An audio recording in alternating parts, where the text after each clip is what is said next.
Ya, sore hari hujan sudah beberapa kali senantiasa hujan sore. Ini baru sekitar jam 4 hujan dan matahari jelas masih terlihat. Saya ambil dari pintu rumah saya. Hujan makin deras.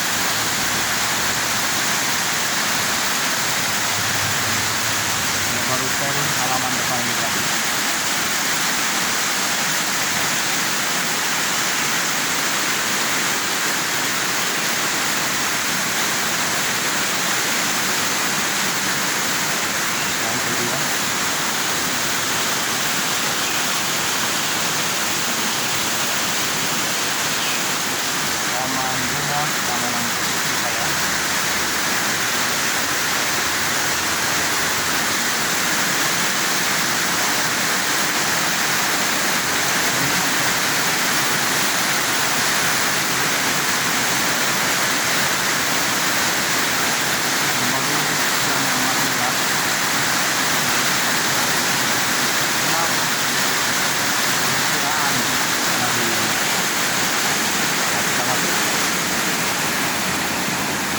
Dari BMKG ya, itu dan kita akan mengadakan evaluasi ya. Ini ruang tengah, ruang TV. Baik ya. Ya.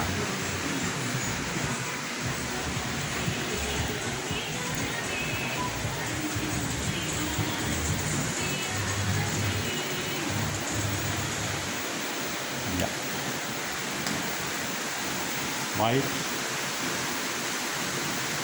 Dalam program 15 menit ini kita akan mengikuti perkembangan, tetapi terutama kita akan memberitakan hal-hal yang menjadi sangat utama di dalam kehidupan ini.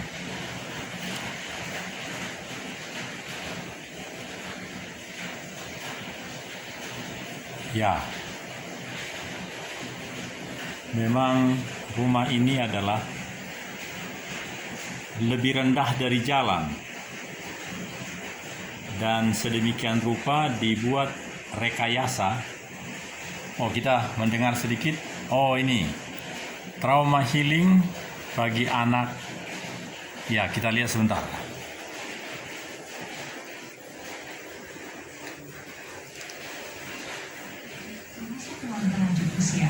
Obat-obatan diberikan pada pengungsi yang sakit. Saat ini, saudara, di posko pengungsian SMP Negeri 1 Candipuro terdapat 301 orang pengungsi. Di sini kita berikan sebuah edukasi di mana edukasi bermain awalnya dia menjadi orang yang takut menjadi gerakan gempa yang menimbulkan gunung meletus. Jadi kita harapkan dia dikasih belajar, lomba, bermain agar mereka kembali seperti semula. Dan saudara, informasi kondisi warga terdampak bencana Gunung Semeru di pengungsian, kita sapa jurnalis Kompas TV ada di Putu Trisnanda yang saat ini berada di Desa Penanggal. Mohon maaf saudara, siang hari ini kami akan berbincang dengan Kepala Dinas Kesehatan. Kita akan menyapa narasumber kami, yaitu Kepala Dinas Kesehatan Kabupaten Lumajang, yakni ada Pak Bayu Wibowo. Selamat siang Pak Bayu. Selamat siang. Apa kabar Pak Bayu? Ya. Sehat?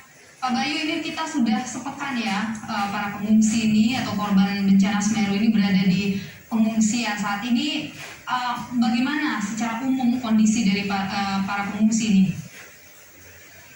Secara umum kondisi baik, artinya tidak ada lonjakan kasus penyakit, misalnya diare atau penyakit yang berpotensial wabah. Dan ada beberapa memang ada sekitar 12 orang yang dirawat di puskesmas terdekat. Ada puskesmas Penanggal, puskesmas Candipuro, puskesmas Pasirian. Keluhan apa Pak dirawat di sana? Karena usia lanjut yang pertama, kemudian karena ISPA, jadi ISPA panas, demam tinggi hingga kita rawat. Selain itu juga untuk menghindari penularan dan diare. Kasusnya memang tidak begitu menonjol. Sebagian besar adalah dengan komorbid lansia. Ada berapa banyak Pak orang yang kemudian menjalani perawatan? Sampai hari kemarin ada 12 orang. Ya, sebagian besar di Puskesmas Penanggal dan Puskesmas Candipuro. Oke, kondisi mereka stabil ya Pak sampai dengan saat ini?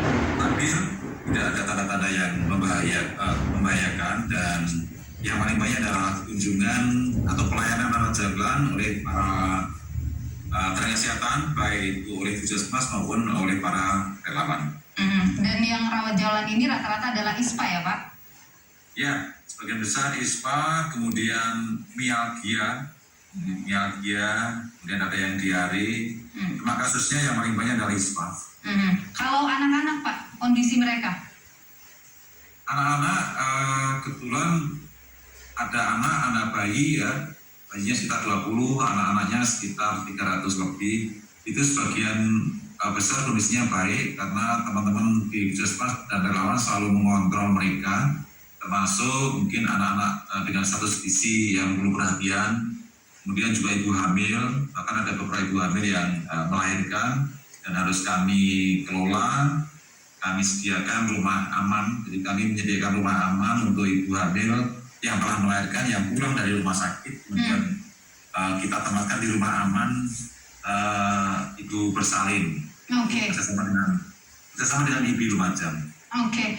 Tadi laporan dari tim kami yang ada di lapangan menyebutkan bahwa ada beberapa lokasi pengungsian, karena tadi ada bicara soal bayi begitu, yang membutuhkan susu formula untuk bayi, Pak. Bagaimana ini, Pak? Ya, pemanfaatan susu formula itu harus melalui prosedur yang telah ditetapkan oleh Kementerian Kesehatan. Jadi rekomendasi pemberian susu formula dan pendampingannya adalah oleh tenaga gizi puskesmas. Kami akan melakukan itu semua, termasuk pengawasannya dan pemberian susu formula. Banyak sudah tersedia susu formula, namun pemberian kepada bayi dan balitanya harus melalui konseling dari tenaga gizi puskesmas. Oke, baik. Jadi sebenarnya ada, hanya memang perlu dikonsultasikan untuk pemberiannya, begitu ya Pak ya? Ya, memang tidak bisa meminta langsung. Pak Bayu, ini terkait dengan masker ya, karena selain untuk menghindari abu vulkanik, masker ini kan juga penunjang kesehatan untuk protokol kesehatan, karena bagaimanapun kita ini masih dalam kondisi pandemi COVID-19. Bagaimana Pak ketersediaannya untuk masker ini? Betul, jadi setelah kami cek kemarin, data sampai kemarin sore, ketersediaan masker untuk anak dan dewasa cukup, Pak Nilo, jadi cukup. Luar biasa bantuan para donatur dan pengadaan kami dari Dinas Kesehatan. Kita nilai sementara ini cukup untuk mencukupi kebutuhan. Kita tahu jumlah pengungsi ini banyak, terbagi dalam sejumlah lokasi pengungsian, tapi juga jumlahnya kan tetap besar ya Pak. Bagaimana meyakinkan ataupun memastikan protokol kesehatan itu terjaga di pengungsian, Pak? Ya, salah satu subklaster kami adalah subklaster penyuluhan kesehatan, promosi kesehatan. Salah satunya adalah menugaskan teman-teman di Dinkes, Puskesmas dan relawan untuk melakukan edukasi. Memang tidak bisa sempurna ya, artinya karena keterbatasan di tempat lokasi pengungsian yang cenderung berjubel. Oleh karena itu kita sudah mencoba membagi mereka ke sekolah-sekolah sesuai dengan instruksi Bapak Menteri yang kapan hari datang untuk ditempatkan di sekolah-sekolah, sehingga itu mengurangi beban di tempat yang lama, pada desa ataupun kecamatan yang cenderung berjubel. Jadi sekarang sudah lumayan terurai, sehingga penegakan protokol kesehatan sudah lebih mudah, walaupun belum sempurna. Tapi yang jelas disiplin masker terus kami awasi untuk paling tidak mengurangi potensi resiko terjadinya klaster. Walaupun untuk sementara ini kasus di Lumajang khususnya di sekitar lokasi Candi Borobudur Penanggal Pronojiwo itu sangat rendah, namun dengan banyaknya pendatang dari luar daerah. Baik, saudara-saudara, semakin ini hari ke-7 di Gunung Semeru dampaknya, dan semakin komprehensif segala pelayanan-pelayanan yang dilakukan, maka dari Aroha Tampolore kami cenderung menyampaikan doa dan harapan agar apa yang sedang terjadi di sana kiranya itu menjadi model juga untuk penyelesaian nanti di tempat-tempat lain. Begitu bagusnya penyelesaian di Gunung Semeru itu adalah tanda bahwa negara Indonesia semakin komprehensif dalam menyatakan tangan-tangan pertolongan bagi seluruh masyarakat. Nah, sekarang kita makin melihat bahwa merasakan sekarang cuaca sangat ekstrim.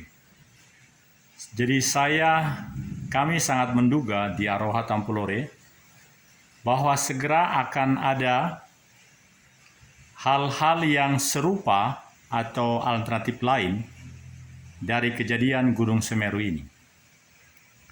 Jadi tentu haruslah bersama-sama bagaimana pelayanan negara terhadap hal-hal yang akan terjadi, dan kita bahagia melihat penuh dengan antusias menikmati berita-berita yang disampaikan di segala tempat,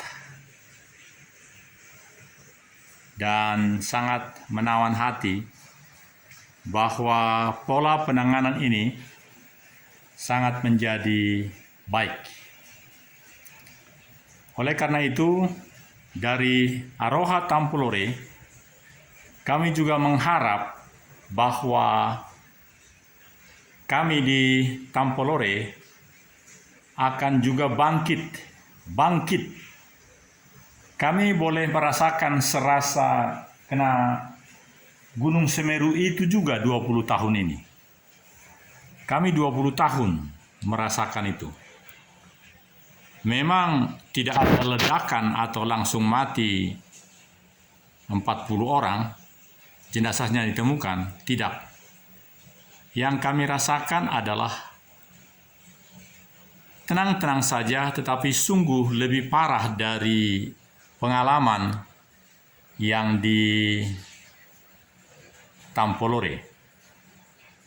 Kami melihat bagaimana rumah-rumah yang sangat bagus menjadi hancur oleh apa yang diberikan oleh cairan lava atau apapun namanya selama seminggu ini. Artinya seminggu ini masyarakat di Gunung Semeru menjadi sangat menderita.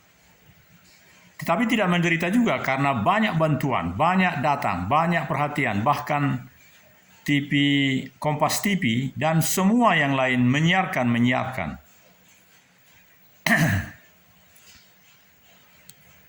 Dan awalnya hanya di bawah dari 10 ketahuan yang meninggal.